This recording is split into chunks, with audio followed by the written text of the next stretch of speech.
કેમ છો? નમસ્કાર મિત્રો, પ્રાઇમરી એજ્યુકેશન ચેનલમાં તમારું સ્વાગત છે. જેમ આગળના વિડીયોમાં આપણે ભણ્યા સ્વાધ્યાય 8.1 અને 8.2, તો હવે આજે આપણે આ વિડીયોમાં ભણશું સ્વાધ્યાય 8.3.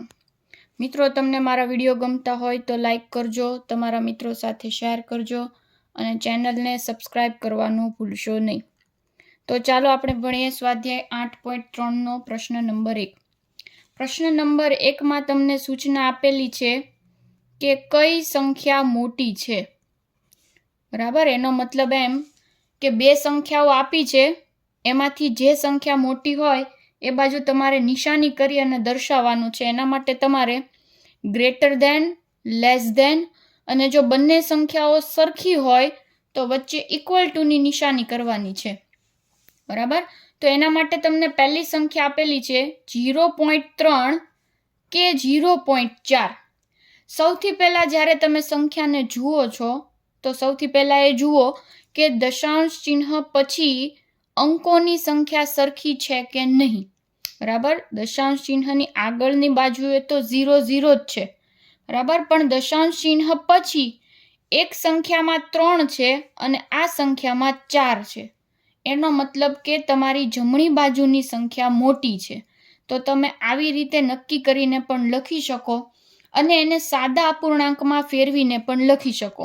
જેમ કે 0.3, તો હું એને સાદા અપૂર્ણાંકમાં ફેરવું તો એનો જવાબ મળશે 3/10, કેમ કે પોઈન્ટ પછી માત્ર એક જ અંક છે. 0.4 ને હું સાદા અપૂર્ણાંકમાં ફેરવું તો એનો જવાબ મળશે 4/10. બરાબર, બંનેના છેદ સરખા છે તો તમે અંશની સંખ્યાને જોઈને નક્કી કરી શકો કે કઈ સંખ્યા મોટી છે, 3 કે 4. તો 4 છે એ મોટા છે તો તમે એ બાજુ નિશાની કરી શકો. બેમાંથી કોઈ પણ એક રીતનો ઉપયોગ કરી શકો. બીજી સંખ્યા છે તમારી 0.07 કે 0.02. આને પણ તમે સાદા અપૂર્ણાંકમાં ફેરવીને આન્સર લાવી શકો, પણ સંખ્યાને જોતા જ તમને ખબર પડશે કે દશાંશ ચિહ્નની પહેલાની જે અંકો છે એમાં બંનેમાં 0 0 છે, એટલે તમારે દશાંશ ચિહ્નની પહેલાના અંકો જોવાના નથી. બરાબર, દશાંશ ચિહ્ન પછીની સંખ્યા જુઓ તો આ સંખ્યામાં 7 રહેલા છે અને બીજી સંખ્યામાં 2 રહેલા છે. તો કઈ સંખ્યા તમારી મોટી કહેવાશે? 0.07. તો તમે એ બાજુ નિશાની કરી શકો છો. બરાબર, સાદા અપૂર્ણાંકમાં ફેરવો તો પણ એ જ જવાબ આવશે. સાદા અપૂર્ણાંકમાં ફેરવો તો પોઈન્ટ પછી 2 અંક છે એટલે 7ની નીચે 100 કરવા પડે.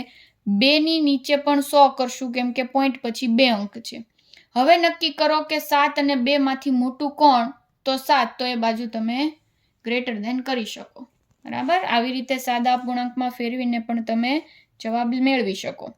એની પછીની સંખ્યા છે એકદમ ઈઝી, 3 કે 0.8. બરાબર, તો દશાંશ ચિહ્નની આગળની સંખ્યા એટલે આ તમારો એકમનો અંક થયો. બરાબર, અહીંયા એકમના અંકના સ્થાનમાં 0 છે અને પહેલી સંખ્યામાં એકમનું એક જ સ્થાન આપેલું છે અને એમાં પણ શું આપેલું છે તમને? 3. તો 0 કે 3 બેમાંથી કોણ મોટું? જમણી બાજુની સંખ્યા તમારી દશાંશ અપૂર્ણાંક છે, એના સાદો અપૂર્ણાંક છે. તો સ્વાભાવિક છે કે સાદો અપૂર્ણાંક છે એ જ સંખ્યા મોટી કહેવાય. તો તમે 3ની બાજુએ નિશાની કરી અને લખી શકો કે 3 એ મોટા છે. એની પછીની સંખ્યા છે 0.5 કે 0.05. જો મેં તમને સૌથી પહેલા જ કીધું કે પોઈન્ટ પછીના અંકોની સંખ્યા સરખી કરવી જરૂરી છે. જુઓ, તમે આમાં દશાંશ ચિહ્ન પછી 1 અંક આપેલો છે, આમાં દશાંશ ચિહ્ન પછી 2 અંક આપેલા છે. દશાંશ ચિહ્નની આગળની બાજુએ 0 બંનેમાં કોમન છે, એટલે સૌથી પહેલા તમારે જે અંકમાં સંખ્યા ખૂટે છે એમાં પાછળની બાજુએ 0 કરી અને તમે બંને બાજુ અંકોને સરખા કરી શકો. 0.50 અને 0.5. બરાબર, હવે બંને બાજુએ 2 અંક થઈ ગયા. તો હવે તમે આમાંથી નક્કી કરી શકો કે 5 મોટા છે કે 50 મોટા છે. તો 50 છે એ મોટા કહેવાય, તો તમે એ બાજુ નિશાની કરી શકો છો. બરાબર, જે બાજુ અંકો ખૂટતા હોય ત્યાં તમે 0 ઉમેરી શકો છો. એની પછીની સંખ્યા છે 1.23 કે 1.2. જુઓ, આમાં પણ બીજી સંખ્યામાં 1 અંક ખૂટે છે. બંનેમાં દશાંશ ચિહ્નની આગળના જે અંકો છે, એકમના સ્થાન, એ બંનેમાં સરખા છે. બે સંખ્યામાં એકમના સ્થાનમાં 1 1 આપેલા છે. એટલે તમે કઈ સંખ્યાને જોઈને નક્કી કરશો? તો કે દશાંશ ચિહ્ન પછીના અંકો. બરાબર, દશાંશ શતાંશ વાળા સ્થાન જોઈ અને તમે સંખ્યા નક્કી કરી શકો કે કઈ સંખ્યા મોટી છે. આમાં દશાંશ ચિહ્ન પછી 23 એટલે કે 2 અંક આપેલા છે અને આમાં માત્ર 2 છે, તો તમે અહીંયા 0 કરી અને આ બાજુ 2 અંકો લખી શકો છો. તો હવે 1.23 અને અહીંયા થઈ ગયા 1.20, એટલે હવે નક્કી કરી શકો કે 20 મોટા કે 23 મોટા. 23 મોટા કહેવાય એટલે એ બાજુએ નિશાની કરી શકો છો. જો દશાંશ ચિહ્નની પહેલાની સંખ્યા સરખી ન હોય તો તમે દશાંશ ચિહ્નની આગળની સંખ્યાના એકમના અંકો પરથી સંખ્યા નક્કી કરી શકો. જેમ કે હું તમને એક ઉદાહરણ આપું, 3.25 કે 7.21. બરાબર, તો આમાં તમારે દશાંશ ચિહ્ન પછીના સ્થાન જોવાના જ નથી. દશાંશ ચિહ્નની આગળની બાજુએ જે એકમનું સ્થાન છે એ જોઈને જ નક્કી કરવાનું છે કે તમારી કઈ સંખ્યા મોટી છે. 3 કે 7, તો 7 છે એ મોટા છે, એટલે તમારે એ બાજુ નિશાની કરી અને લખવાનું કે 7.21 છે એ મોટા છે. બરાબર છે. ચાલો એની પછીની સંખ્યા જોઈએ, 0.099 કે 0.19. બંનેમાં એકમના સ્થાનમાં 0 છે, એટલે એકમના સ્થાન જોઈને નક્કી નથી કરવાનું કે કઈ સંખ્યા મોટી છે. દશાંશ ચિહ્ન પછીના સ્થાન જુઓ.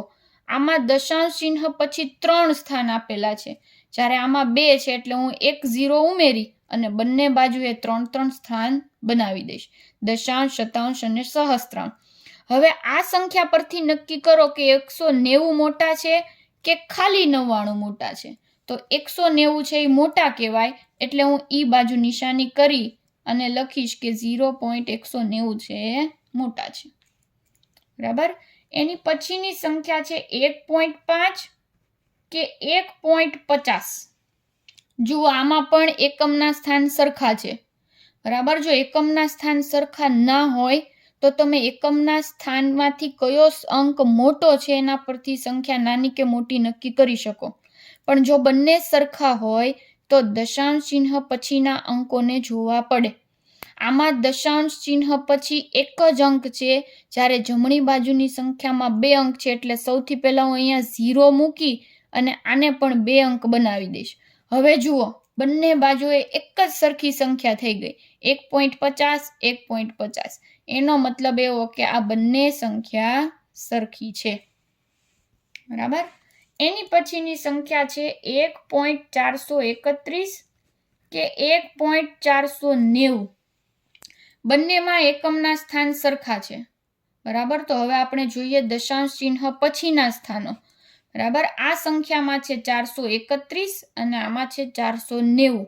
તો એ બંનેમાંથી મોટું કોણ? 490 મોટા છે, એટલે તમારી જમણી બાજુની સંખ્યા છે એ મોટી થઈ ગઈ. તો એ બાજુ તમે નિશાની કરી શકો. એની પછીની સંખ્યા છે 3.3 કે 3.300. બંનેમાં એકમના સ્થાન સરખા છે, 3 3. બરાબર, તો હવે આપણે જોઈશું દશાંશ ચિહ્ન પછીના સ્થાનો. જમણી બાજુની સંખ્યામાં 3 સ્થાન આપેલા છે, જ્યારે ડાબી બાજુની સંખ્યામાં એક જ સ્થાન આપેલું છે, એટલે મારે કેટલા 0 ઉમેરવા પડશે? તો કે 2. હવે જુઓ મિત્રો, બંને બાજુની સંખ્યા એક જ સરખી થઈ ગઈ, 3.300 3.300. એનો મતલબ આ સંખ્યા તમારી ઇક્વલ છે, એટલે વચ્ચે તમે ઇક્વલ ટુ ની નિશાની કરી શકો છો. એના પછીની છેલ્લી સંખ્યા છે 5.64 કે 5.603. બંનેમાં જુઓ એકમનું સ્થાન સરખું છે. બરાબર, તો હવે દશાંશ ચિહ્ન પછીના સ્થાન જોઈએ. જમણી બાજુમાં 3 સ્થાન આપેલા છે, જ્યારે ડાબી બાજુમાં માત્ર 2 સ્થાન છે, તો હું 1 0 ઉમેરી અને બંને બાજુએ સૌથી પહેલા 3 3 સ્થાન લખી નાખું. બરાબર, હવે નક્કી કરો કે 603 મોટા છે કે 640. તો તમે કહેશો કે ભાઈ 640 છે મોટા છે. બરાબર, એનો મતલબ મારી ડાબી બાજુની સંખ્યા છે મોટી થઈ ગઈ. બરાબર, તો હું એ બાજુ ગ્રેટર ધેનની નિશાની કરીશ. આ થઈ ગયો તમારો સ્વાધ્યાય 8.3 પૂરો. મિત્રો, જો તમને આમાં કંઈ ડાઉટ હોય તો મને કમેન્ટમાં જણાવી શકો છો. અને મારા વિડીયો જો તમને ગમતા હોય તો લાઈક કરજો, તમારા મિત્રો સાથે શેર કરજો અને ચેનલને સબસ્ક્રાઈબ કરવાનું ભૂલતા નહીં. Thank you.